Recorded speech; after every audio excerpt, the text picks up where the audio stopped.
those parts were cataloged, brought through the ice, and removed and placed on a ship and brought back to the United States. They were taken to Middlesboro, Kentucky. And in January of 1993, the restoration of the P-38 began. More damage was found than they ever expected. But on October 26, 2002, it is the most famous P-38 Lightning we know of, and it is known as GLACIER GIRL. On that first flight on October 26th of 2002, it was piloted by the gentleman.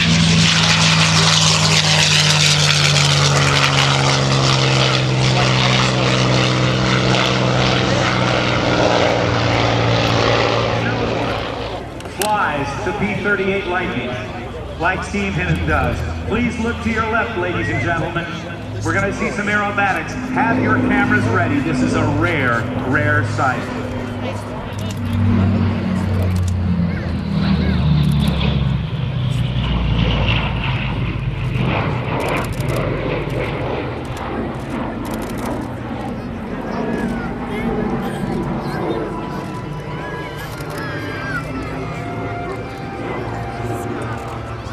The P-38 Lightning was known as the fork-tailed devil by the Luftwaffe. It was a radical design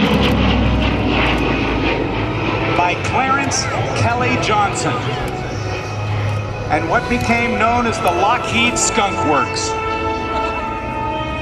The P-38 was also the airplane flown by the #1 ace in World War II, Lieutenant Richard Baum, who scored over 40 aerial victories in the P-38. One of the reasons it is believed that he was able to score so well is because of the radical twin-boom, twin-engine design, which allowed for a number of machine guns to be mounted in the nose so that the pilot could point at the aircraft and not have to worry about the distance of the guns in the wings of other types of aircraft.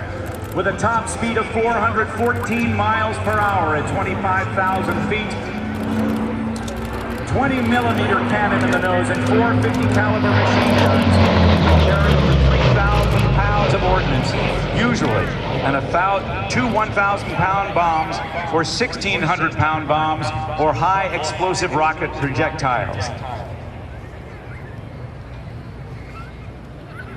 As late as 1944, when Mustangs were sweeping the skies clear of foes, a poll in flying classes showed that student pilots' most wanted aircraft was the Lockheed P-38 Lightning, the design of which dates back to 1937.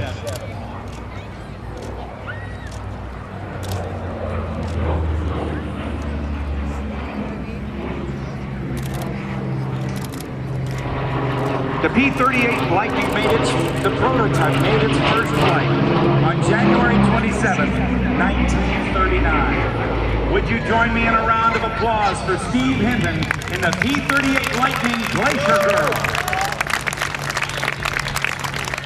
He's headed to Reno, and that, ladies and gentlemen, was a last-minute ad, and we are thrilled to have that.